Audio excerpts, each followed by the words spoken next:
আল্লাহ কিভাবে মুমিন হয়? মানুষ যেভাবে মুমিন হয়। আমি আল্লাহকে বিশ্বাস করি। আমি সারা জাহান আমি অনেক কিছু কিন্তু দেখি না। তারপরেও আমাকে আল্লাহ বিশ্বাস করতে বলছে। যেমন আমি কিন্তু ফেরেশতা দেখি না। আল্লাহ বলছে বিশ্বাস কর। আমি কিন্তু জিন দেখি না। আল্লাহ বলছে বিশ্বাস কর। আমি কিন্তু আখিরাত দেখি নাই। আল্লাহ বলছে বিশ্বাস কর। অনেক কিছু আছে যেটা আমি আসলে দেখি নাই। কিন্তু আল্লাহ আমাকে বিশ্বাস করতে বলছে। কিন্তু এভরিথিং সবকিছু কিন্তু আছে। তো আল্লাহ কিন্তু এগুলো সব বিশ্বাস করে। আল্লাহ নিজে সৃষ্টিকর্তা। তিনি এগুলো সব বিশ্বাস করেন। আমাদেরকে তার মতো বিশ্বাসী হইতে বলছেন। আল্লাহ ইন্সপায়ার করছেন। আমরা শুধু একটা জিনিস দেখতেছি কুরআন। না দেখছি আল্লাহ, না দেখছি ফেরেশতা, না দেখছি ঈসা, মুসা, ইব্রাহিম, নূহ, শুআয়ব, আইয়ুব কাউকে আমরা দেখি নাই। কিন্তু আল্লাহ আমাদের বিশ্বাস করতে বলছেন। কারণ আল্লাহ নিজেই বিশ্বাসী। আহলে কুরআন দাবিদার নামে একটা নতুন ফিরকা এসেছে।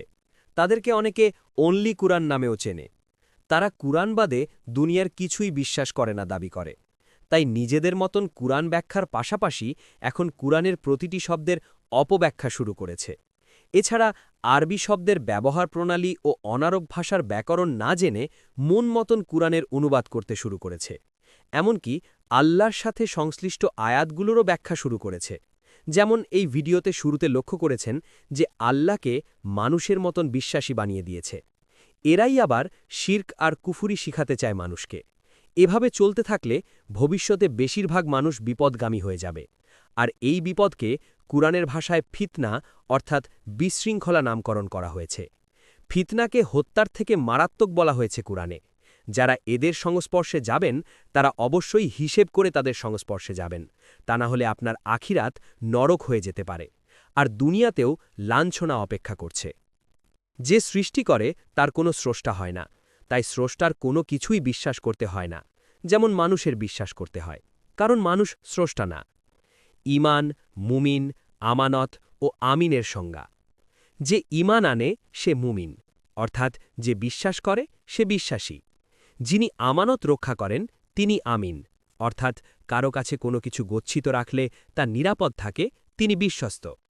সূরা হাশর ৫৯ আয়াত ২৩-এ আল্লাহ বললেন যে তিনি নিজেই আল মুমিন অর্থাৎ আল্লাহ বিশ্বাসদাতা।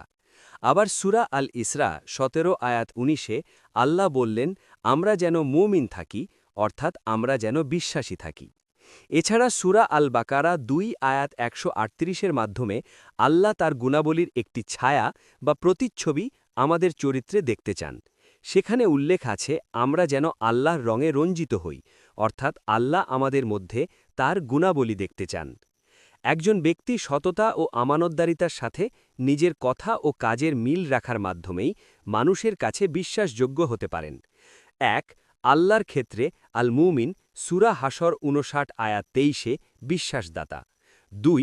মানুষের ক্ষেত্রে এক বচন মুমিনুন সূরা আল ইসরা ১৭ আয়াত ১৯-এ বিশ্বাসী।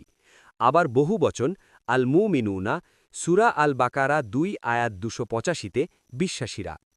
উদাহরণস্বরূপ ১. আল্লাহর ক্ষেত্রে আল আলিমু সূরা হামিম আস-সাজদা বা ফুসসিলাত ৪১ আয়াত ৩৬-এ সর্বজ্ঞ। ২. মানুষের ক্ষেত্রে এক বচন আলিমুন সূরা ইউসুফ ১২ আয়াত ৫৫-তে জ্ঞানী। আবার বহু বচন আল আলিমুনা সূরা আল আনকাবুত ২৯ আয়াত ৪৩-এ জ্ঞানীরা।